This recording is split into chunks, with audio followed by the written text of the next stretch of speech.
Thank you for joining me, Ashwyn Mberi, on NMH at 1. In this lunch hour, we will highlight the news-making headlines in Namibia and beyond, ranging from current affairs to community stories, sports and economic news. Here are the news headlines. Health Ministry receives over 500,000 Namibian dollars worth of multimedia equipment. Confidence in Namibian products needs to be improved, says Trade ED. And brave Gladiators set for second leg of African Women's Olympic qualifier. Follow all of our programs on oneup2.com, DSTV 285 and GoTV 25 in Namibia. Midday news update coming up.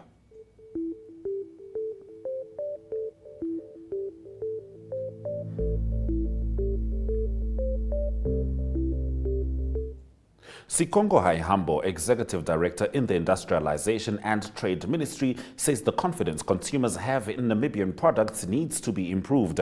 He made these remarks at the annual Team Namibia meeting this morning. Additionally, he emphasized the importance of Namibia fully utilizing its free trade agreement with other African countries. Inter-Africa trade is recorded at 17%, while it reaches up to 60% on other continents, he stated. Sydney Hanstein, board chairperson of Team Namibia, also addressed the congregation. Now, Visual News highlights local stories from across Namibia right after the break. Stay with NMH at 1. Welcome to What's Cooking, where culinary passion meets expert insights. Somebody must really want to cook and want to cook good food. Immerse yourself in the bustling world of professional kitchens as top chefs create mouthwatering dishes. Join us for in-depth interviews as our host explores the experiences and expertise of our guest chefs. Don't miss out. Tune in to What's Cooking on NTV every Friday at 2100 hours and let the culinary adventure begin.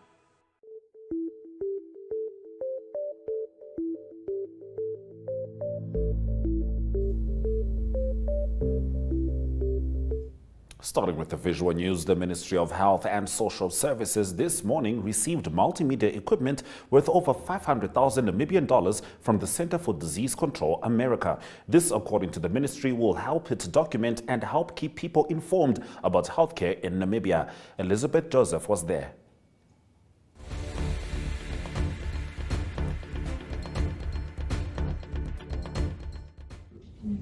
In today's world, with so many different social media platforms accessible at our fingertips, we are quick to scroll over content when the message doesn't jump out or speak to us. We know that many people just read the first few words of a social media post and no more. Unless a message instantly captures our attention, we all too easily just overlook it. How we convey a message is more important than ever before. The United States government, through the Centers for Disease Control and Prevention, is proud to partner with the Ministry of Health and Social Services to have the equipment needed to produce high-quality communications to help convey important public health messages. Through funding from the United States President's Emergency Plan for AIDS Relief, or PEPFAR, we are pleased to have supported this important need.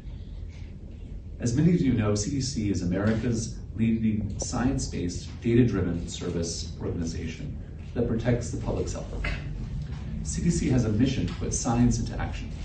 And this includes sharing information, but not just sharing information, sharing it clearly, credibly, and consistently. By prioritizing the importance of high-quality communication, people get the information that they need, and they're able to make choices that better protect their health and well-being, and ultimately leads to lives being saved. CDC Namibia has supported the Ministry of Health and Social Services for over 20 years, and we are proud to be partners in healthcare in Namibia. Over the years, we have worked together on numerous public health messaging campaigns that have helped improve outcomes in the country on healthcare needs as diverse as HIV, COVID-19, hepatitis E, anthrax, Crimean Congo hemorrhagic fever, and many more. Councillors and constituency leaders who failed to attend an event this morning were reprimanded by Urban and Rural Development Deputy Minister Natalia Coacoses for not attending the handover of 30 newly built houses. By these people.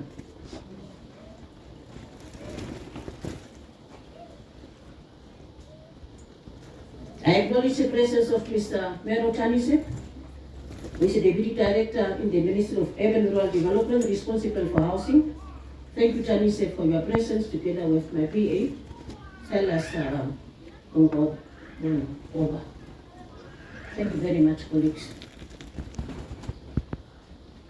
Our very important people, the CEO or CRO is not here.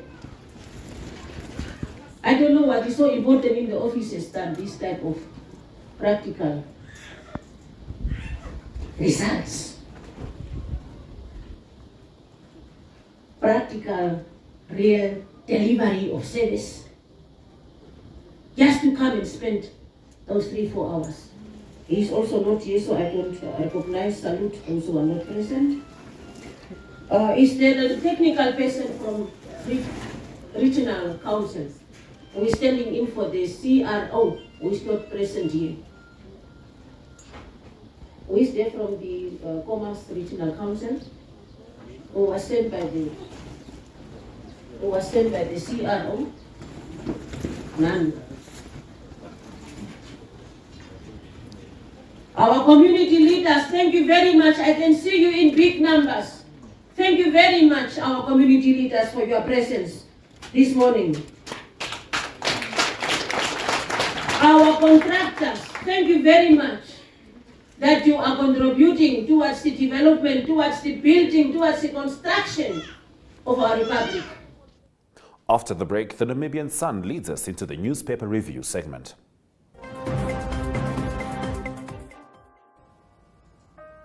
Good evening and welcome to Sunset News on the Hotel. Ebenhard Ripunda presented. Services Minister Kalumbi Shangola delivered a powerful statement on behalf of the feasibility and implementation agreement for the Green Hydrogen. Hi, good day. My name is Vinny.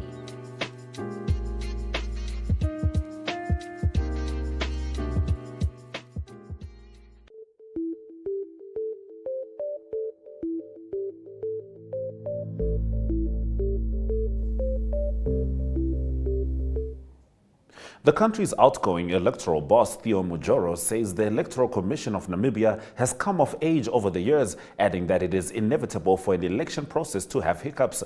Mujoro, who is set to leave the election body next month, recounted his time at the ECN at the height of credibility issues around the use of electoral voting machines during the 2019 presidential and National Assembly elections, and counts it as the most stressful time in the institution. The ECN, according to him, was adapting to Namibia's political landscape. Now, a High Court judge had a pankia, but rather a dangerous political game that seriously damages Namibia's efforts to improve healthcare and human development in general. By mere definition of UHC, every Namibian already has universal healthcare through the current public health system. The fact that state facilities are in poor condition, poorly managed and staffed, and standards are generally poor does not take away from the fact that the UHC system already exists, warns the Namibian Private Practitioners Forum. Now, moving over to Agamana Zeitung on its front page, it leads with an article that points to the fact that Minister of Environment, Forestry and Tourism, Pohamba Shifeta, has failed to respond to community representatives in the Kavango region and civil rights society and organizations whom he had promised a final review and decision by the end of May 2023 after they had directed a petition at him requesting that the Canadian gas and oil exploration company Reconnaissance Energy Africa, Recon Africa, be disallowed to continue with its exploration activities in the Kavango regions. On its page 3, the AZ takes a look at Peter Farmer, who is approaching the Supreme Court in order to appeal against his prison sentence of 35 years. We return with the Namibian after the break.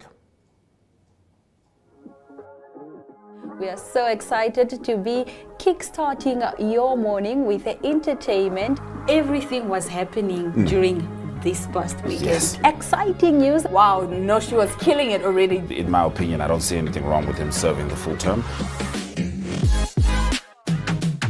As well as keeping you informed on the issues that you need to know happening in and around our country.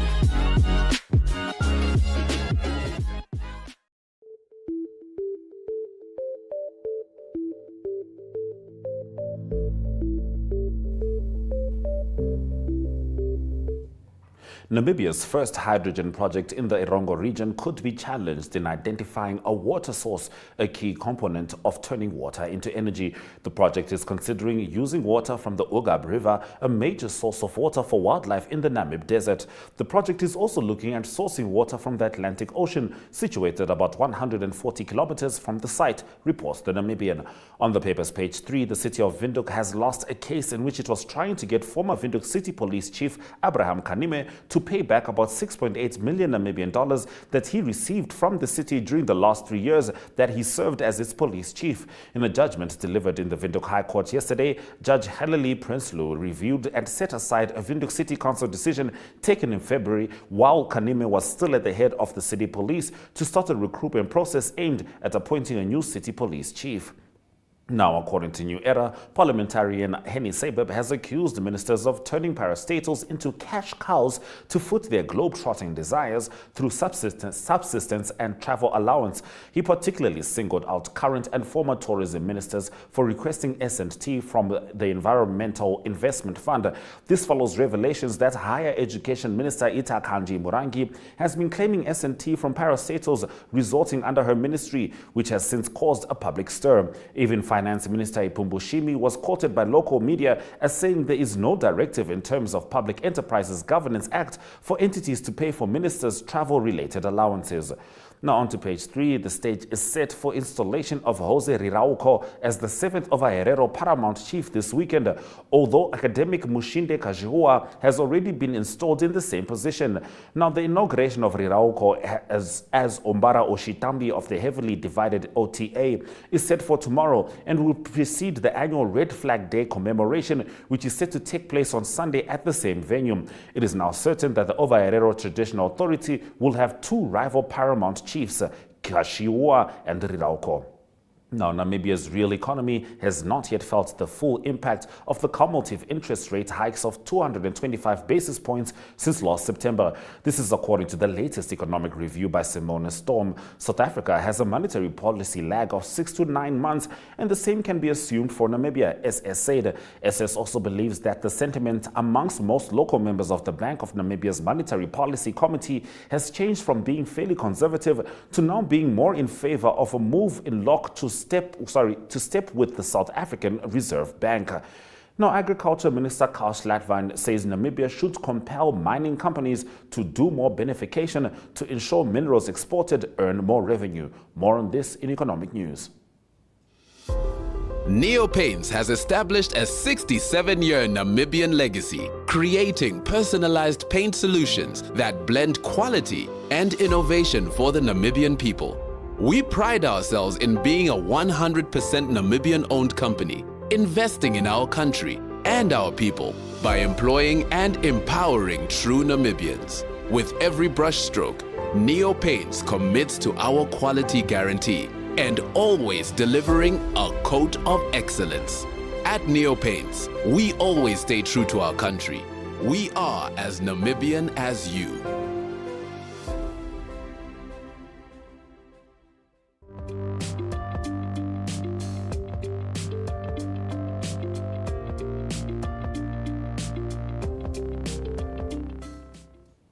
Agriculture Minister Karl Schlatwijn says Namibia should compel mining companies to do more beneficiation to ensure minerals exported earn more revenue. He made the comment at the US-Africa Business Summit currently underway in Gaborone, Botswana.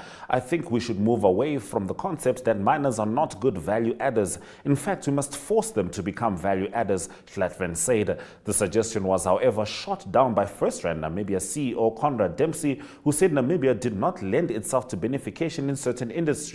If you take our copper industry or our gold industry, our total production is just too small to justify the cost of putting up a refinery and get into end state refined gold, he said. Namibia could, however, re-import gold and copper already refined and seek means towards value addition, he added.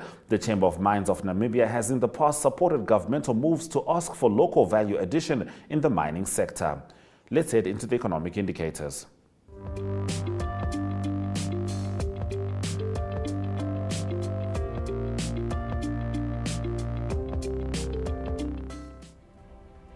The Namibian dollar trades at 18.05 next to the US dollar, with 23.62 Namibian dollars getting you 1 British pound.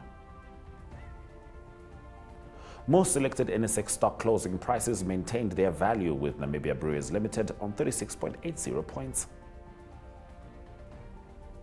Trustco Group Holdings managing another uptick of 22.20%, whilst the local index maintained its value. Looking at commodities, gold and Brent crude oil made some dips, whilst copper and platinum made some upticks. The Constitutional Court in South Africa has ruled that former President Jacob Zuma was granted medical parole unlawfully. More on this after the break. In Mali, record-breaking nonoplates celebrate their second Teamwork birthday. makes the dream work, right? Stop the nonsense, and reformists are... End of our top stories on Africa. Good morning. Now, what are people saying? All right. Now, challenge, we understand that Zimbabwe only has...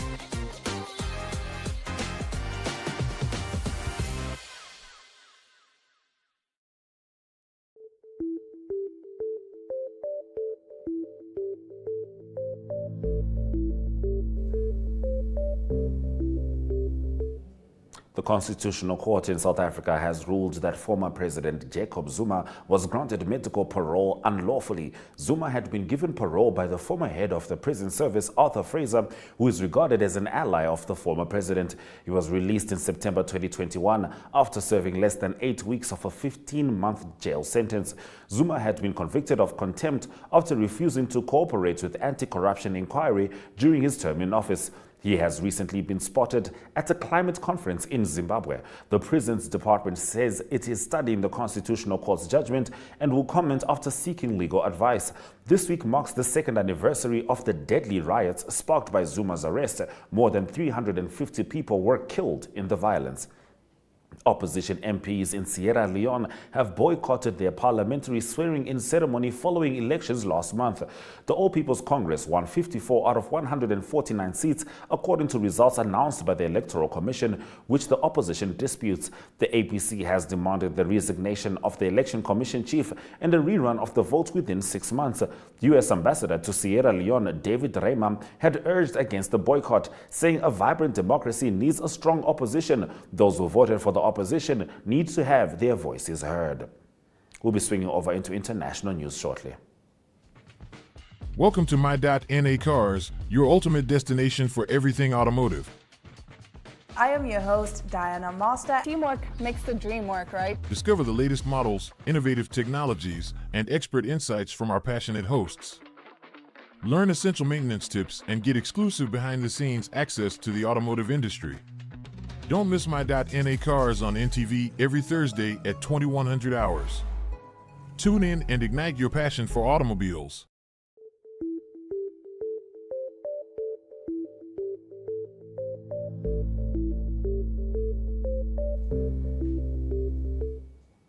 The end of AIDS is still possible by 2030, the United Nations insisted on Thursday, but cautioned that the world's deadliest pandemic could only be halted if leaders grasped the opportunity. AIDS can be ended by 2030, the UN AIDS Agency said, as it outlined a roadmap of investment, evidence-based prevention and treatment, and tackling the inequalities that are currently holding back progress. UN AIDS said that ending the pandemic was above all a political and financial choice. Success is possible in this decade, said Executive Director Winnie Byanyima. The UN first set out in 2015 the target of ending AIDS as a public health threat by 2030. Byanyima said the greatest progress on HIV, the virus that causes AIDS, was being made in the countries and regions that have invested strongly. She cited Eastern and Southern Africa, where new HIV infections have dropped by 57% since 2010. Botswana, Eswatini, Rwanda, Tanzania, and Zimbabwe have already achieved what are called 95-95-95 targets.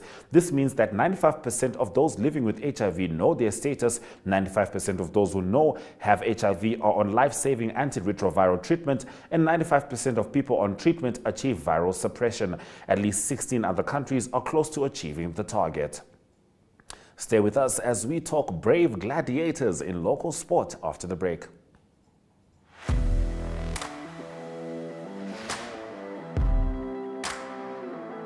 Hello and welcome to today's Sports Rep Show. I am your host, Jesse Jackson Kauraitha.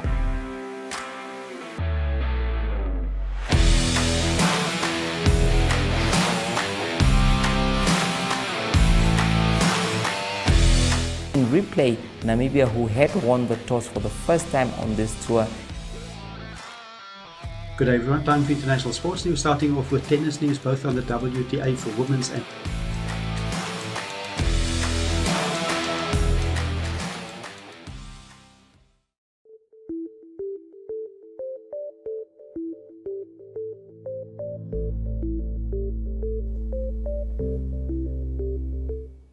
Heading into local sport, the brave Gladiators Zinatha Coleman and Yvonne Cooper sent their side into the second leg of the Africa Women's Olympic qualifier match against Equatorial Guinea, which will be contested on 18 July. The two sides met at the FNB Stadium, a neutral ground for both sides, with Turkish-based Coleman putting her side first in the 34th minute. Cooper then added the second goal in the 54th minute to seal the win. The squad is led by Paulus Shipanga, who has been fighting tooth and nail to get the players ready for the clash. The Ugandan Cranes will likely want to forget their tour in Windhoek against the Richelieu Eagles in the Castle Light Series, which concluded yesterday after 6 games at United. The Ugandan Cranes suffered defeats in all 6 of their matches, and the losses have been quite significant. When a team gives up so easily and no longer puts up fight, the responsibility must be placed on the management team and the coach. The visitors failed to provide the level of opposition that the local cricket fans would have anticipated, a report said. We'll head into international sports.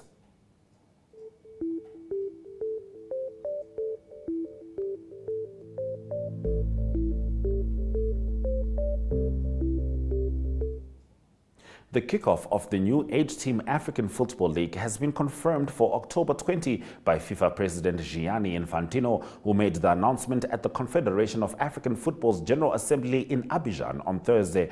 The competition has been drastically scaled down from the original proposal of 24 teams, as CAF announced $15.7 million loss for the 2022-23 financial year.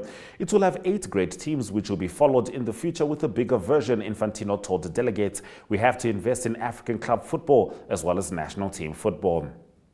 Now, an endurance swimmer has begun his second bid to complete the world's longest continuous lake swim. Ross Edley from Grantham, Lincolnshire, hopes to swim 171 kilometers in Lake Trasimeno near Perugia in Italy. By Friday morning, he had swum more than 60 kilometers in just over 24 hours, according to a tracker. Mr. Edgley, whose previous record attempt in Loch Ness ended with him in hospital, said he was excited by his latest challenge. Speaking before the event, he said, "I'm excited. World record attempt number 2 and 9 months since leaving the hospital. This will officially be the longest unassisted non-stop open water swim in history, and will be done in the name of ocean conservation as we finish what we started in Loch Ness, Scotland." He was forced to abandon his earlier attempt in September after 52 hours and 39 minutes in the water and covering a distance of 79 kilometers.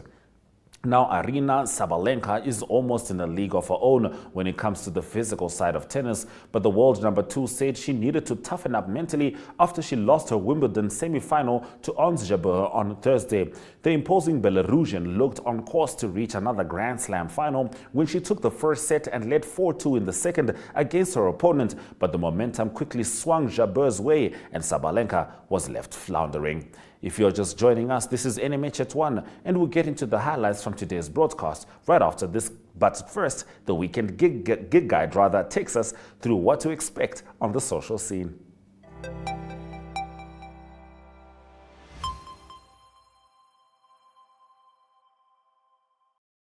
Hello NMH at 1 viewers, my name is Michael Kayunde. I'm back on your TV screens to give you guys a lowdown of some of the events that are taking place in and around the country this week. To start with, you can catch That Is Chill sessions tonight on Namibian Sun's Facebook page at 1900 hours. That's the show where I get to take you in and around the country, counting down the trending music videos. You can also catch a repeat of the show that is tomorrow morning at 7:30 on DSTV and TV channel 285. That is tomorrow on DSTV channel 285, the repeat of today's show. Moving along with other events that you can still expect this weekend, you can expect to check out that is the Baddest Takeover taking place at the Loft. You can expect DJ sets by the likes of Soul Brothers, DJ Zonesh, Freddy the DJ, as well as many more DJs that are on the lineup. The show and the night is going to be hosted by Jante. So if you are into clubbing, make sure that the Loft is the place you visit this weekend. Moving along with other events you can still check out this weekend, you can catch that is the Music Takeover by Ethnics taking place on Sunday at Studio Pub and Grill. So if you are into live music, if you appreciate live music, Ethnics are going to be performing live at Studio Pub and Grill, complemented by, good music, good food, as well as ice cold beer. So Studio Pub and Grill is the spot for you to be at this Sunday. That's all I had for you today. Until next time, it's bye-bye.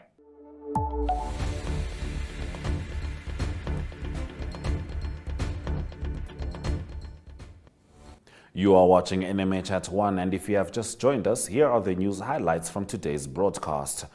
The Constitutional Court in South Africa has ruled that former President Jacob Zuma was granted medical parole unlawfully by the former head of the prison service. The end of AIDS is still possible by 2030, the United Nations insisted yesterday, but cautioned that the world's deadliest pandemic could only be halted if leaders grasped the opportunity. And the brave Gladiators Zenatha Coleman and Yvonne Cooper sent their side into the second leg of the African Women's Olympic qualifier match against Equatorial Guinea, which will be contested on 18 July. Those have been your highlights. Remember to tune in every weekday at 1 p.m. to spend your lunch hour with NMH at 1, catching up on the latest news in Namibia. Until next week, stay safe and keep warm.